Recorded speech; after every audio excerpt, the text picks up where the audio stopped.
Alright guys, this is Verde again. I'm on my way to work. I'm doing overnights now, so I'm kind of wiped out.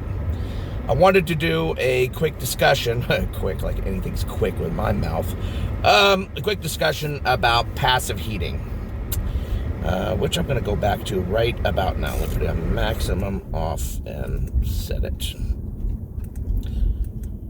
Alright, this is what I've got to say about passive heating and how it works. Will passive heating save you gas mileage? Absolutely. It will save you gas mileage. And there are some caveats involved in dealing with passive heating that you guys need to know about. First thing that I learned, we didn't know, is that you can change your vent positions just by pressing the vent button, which I'll show in an insert video I'll put now. You can basically change all your vent positions, and that won't affect the HVAC. The system will not engage. It'll just change your vents to the position you want. So, which means you can aim to your windscreen as necessary, partially windscreen and feet with this car. Or you can aim to your hands, which is what I generally have to do for the main vents and so forth. So you've got all of that. So all of that is it's a very good setup. Let me get up to speed here. I'm being tailgated, of course. Thank you.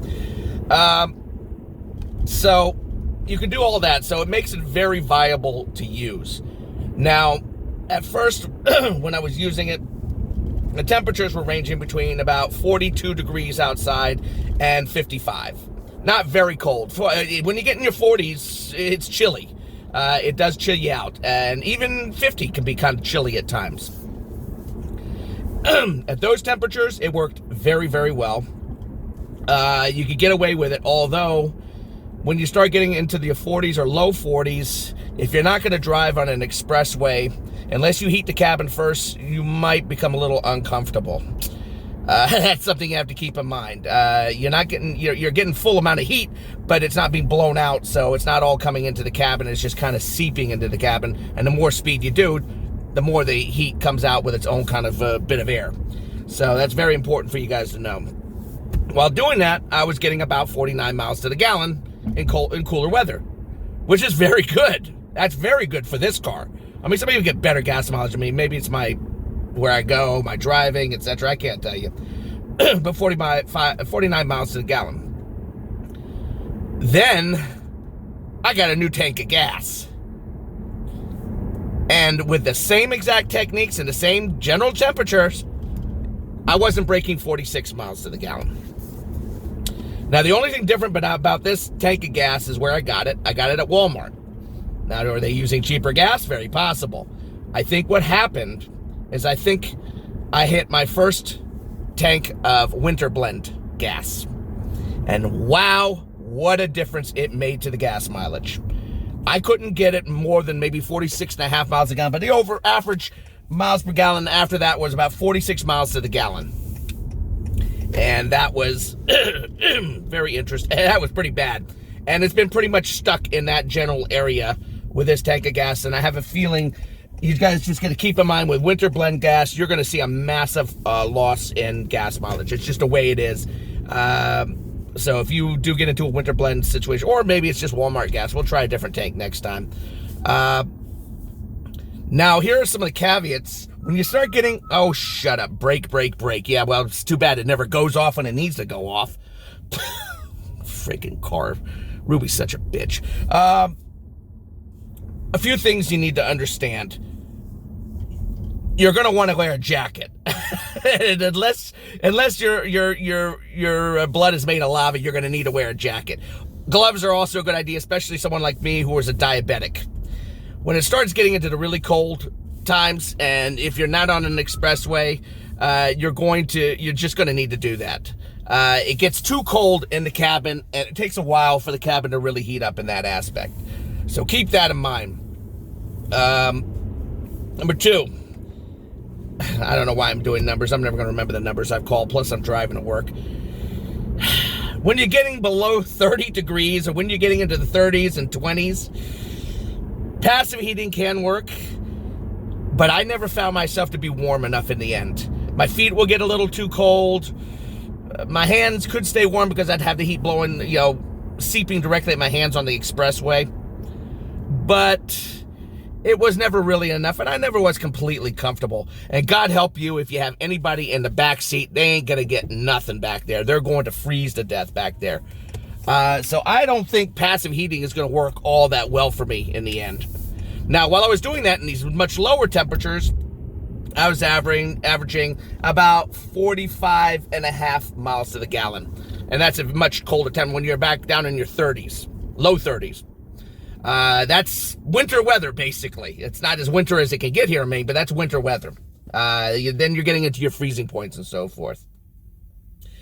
There's more, I've had to relent, and I had to use the heat. So when you get into the car, obviously the first thing you have to do is you have to run your defroster if you've been outside and you've had temperature changes, which I have. And I blew my defroster, cleared it out, and then went to passive heat. One thing you got to keep in mind, if you do something like that, if you don't scrape your windshield, you can passively, you'll warm up your windshield, but your camera may still get blocked by frost, and you may not even know that, and I figured that out while I was driving. Interesting fact, the cruise control, the adaptive cruise control worked perfectly fine. Of course, the lane keep assist would not, because the camera wasn't working. I got no alerts that there was a camera blockage or anything, which I also found very interesting. But I found it very strange that the radar cruise control worked 100% without the camera, which leads to very close explanation of why this car likes to drive into the rear of cars that are sitting still at lights a lot more than other cars. I don't think it uses its camera all that much in determinations when it comes to the cruise control. I'm sure it uses it occasionally as necessary as part of the brake mitigation system, but not when it comes to the cruise control. If it does, I don't know how it saw the entire area was frosted over for at least 30 minutes before the car had attained enough temperature to melt it all off, and then the lane keep assist started working again. Because it refused to do lane keep assist. It would turn on, but it wouldn't do it. So that probably explains a lot, because radar is not very good at sitting still objects. It's much better at objects that have at least some motion. And, if I'm coming up on a car sitting at a light and they suddenly start moving just slightly and I'm getting real close, then the radar will hit them immediately and the car will immediately start hitting the brakes. But sometimes it doesn't when they're sitting still too. So, sorry I diverged on that, but I found that very interesting. This car doesn't seem to need the camera for adaptive cruise control. And I think that explains a great deal about why it sucks at it. And see, now it's too damn cold. I'm not on the expressway and I need to have some heat. So I'm turning on the heat and I'm putting it at 72.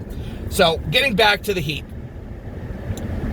This morning it was 20 degrees when I left work. And the car was frosted over, so I had to engage to take care of the frost and so forth. I'm sorry, it's probably getting very loud in here now because the heat is popped on and I got it blowing in my face and so forth. So, did all of that. Now, obviously, the nice thing if you're using passive heating, if you're one of those guys that want to sneak out and see that cool little stripper that you met the other night, and you don't want the significant other in the house to know about it, you'll pretty much be able to back out of the driveway without the engine engaging for at least 1 or 2 minutes. Even in very cold weather, it'll let you drive an EV just for about a minute, maybe a minute and a half, enough to pull out so you can sneak out and go see that big-breasted lady that you're chasing after. And nobody will know the wiser. It ain't gonna, then the engine will obviously have to engage to heat the engine. So that's one of the nice pluses. If you're a philanderer, it works very well for you. Or if you need to sneak out, you don't want to wake people up, it's good for that. Now, getting back, and I'm sorry I'm way off kilter because I wasn't planning on making this video because this thing wasn't sticking up very well lately. I decided to use the heat today, yesterday, coming home. It was just too damn cold. And I needed heat, and it just wasn't enough with the passive heating. It just doesn't get warm enough in here. Even with heated seats, which I have. You get a nice warm butt, but your face is frozen. I left, and I drove with the heat on. Where you get your big hit is that first 15 minutes or so of the car, where the car will not go into EV mode that entire time. Well, not only is it heating the engine, but it's heating the entire cabin, and it's waiting till the cabin reaches its temperature. Then it'll start using EV mode more. That's where you get a major gas hit. But funny enough, my overall gas mileage had gone down to, as I say, in the 46, 43 range and so forth, based on temperature, 43 to 46 range. And it would creep back up to about 40, I'm sorry, I'm having trouble remembering. Yeah, but no, it would creep back up to about 44 and a half or so. Driving in this car, going 65 miles per hour on the expressway, and that's what I drive now, 65 miles per hour in the expressway. See no reason to go 70. That saves me from using the engine as much. Using the heat set at 72, and a mean temperature between 20 and 30 degrees. When all was said and done and I got home, the average gas mileage on this car with that kind of cold temperature was about 44.2 miles to the gallon. Not great, but pretty much what winter was. It was like that on my Prius too, and it used all the electric heat. So when I wasn't using the heat in those kind of temperatures, my average miles per gallon when I got home, done and over with, was about 46. 45 and 3/4 to 46. So we're talking 1.5 to 2 miles per gallon. I guess, you equal 8.5 gallons. I know it's more than that for the car, but most people, you end up filling them around 8.5 gallons. That's 16 miles. Yes, that's a fair amount. Is it worth it to be frozen for it? Guys, in the 40-degree range and up, yes. Before using winter gas, in the 40-degree range, yes. But once you get into the winter gas and you're getting into the 30 degrees or lower, no, it is not worth it. So my final opinion is I'm going to try it out a little bit more. Unless you're driving on an expressway in very cold temperature, you're going to be kind of chilled, especially in very cold temperatures of 30 degrees or lower, or 35 degrees and lower. You're going to be chilled. Even if you have it set to your feet are going to be cold, or you're going to be cold. You're going to have to wear gloves and stuff like that. I don't think it's worth it. I really don't. I think when it's in the 45 degree, 40 degrees and up, and it's before you start hitting the winter gas, is it worth it then? Yeah, I think you can save enough gas mileage then to make it worth it. But in the real cold temperatures, guys, turn your heat on. Turn your heat on.